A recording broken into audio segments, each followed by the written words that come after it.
asked some of these questions and he doesn't want them because he can't answer them. Yes, Anura, good morning. Good morning, Alan. I love your show, Alan. You won't believe every morning I listen to your show. Thank you. First of all, I want to thank the Australian government for giving me citizenship in Australia. I was the former advisor to the Ministry of Christian Affairs in Sri Lanka in 2002 and 2005. Regarding this bomb blast... Sorry, Anura, the Ministry for what?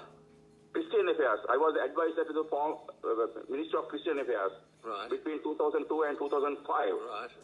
The US and the Indian government, they have informed the Sri Lankan authorities that there is going to be a bomb blast.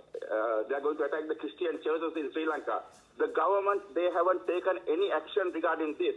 The current sports minister, he came to the public and he said he visited his father in the hospital, and father had told, don't go to the Easter service today.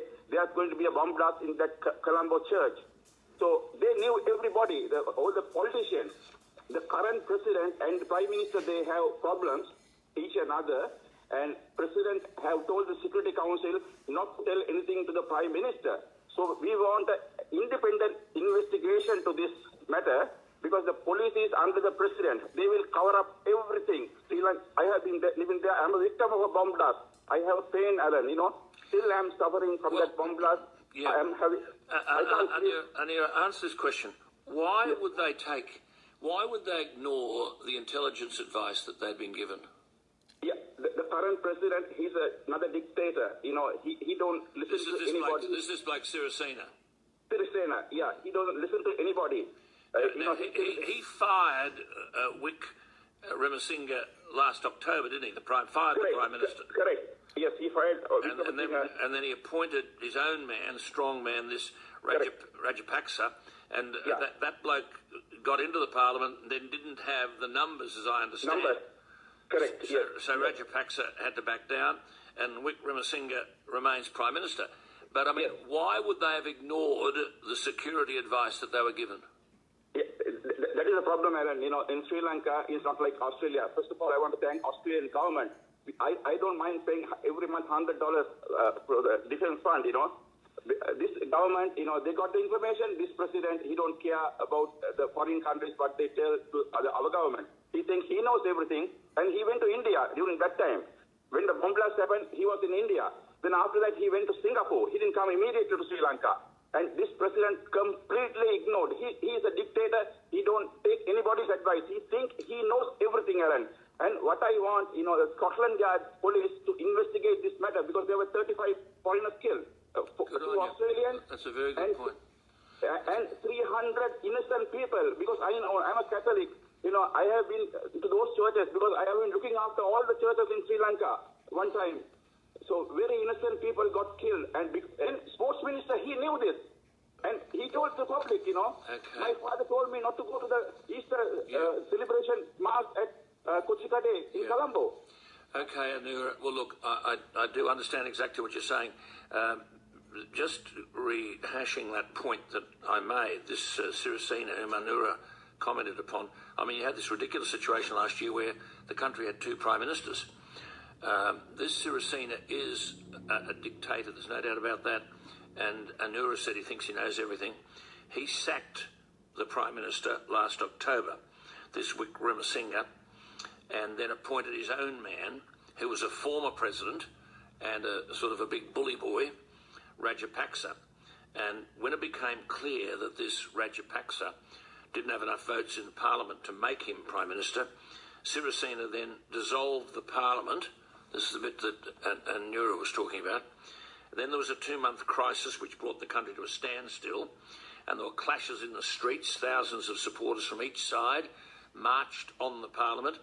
Lawbreakers in the Parliament were fist-fighting and hurling chili powder at one another, and eventually this Rajapaksa finally backed down and Wick Remasinga remained Prime Minister. Hugh Whitfield from Channel 7 is there and in Colombo. Hugh, good morning to you. Hugh, good morning, Alan. Yeah, good morning. Just bring us up to date. What is the mood there? It must be horrific. Yeah, well, there's a lot of, as your caller said, there's a lot of anger towards the government that they seemingly missed these warnings of imminent attack from Indian and United States intelligence officials. The Prime Minister here saying that he was kept in the dark. There is still a lot of fear and an undercurrent of real anxiety on the streets. We were near St Anthony's Shrine today where one of those bombs went off on Easter Sunday. There was a van that was parked nearby. We were told by police that it had gas canisters inside. They started evacuating the houses nearby, and that caused a huge amount of panic and chaos in the streets because people simply didn't know what was going on. All they were told was that there was a bomb, and so they rushed out. There were people injured in the crush getting out, people carrying screaming babies and crying children, and trying to get old people out as well. And then that explosion happened. We felt it and heard it. We were quite close but couldn't see it. We were just around the corner. And it went off kind of without warning. It seems as though that it was a controlled detonation that kind of went awry.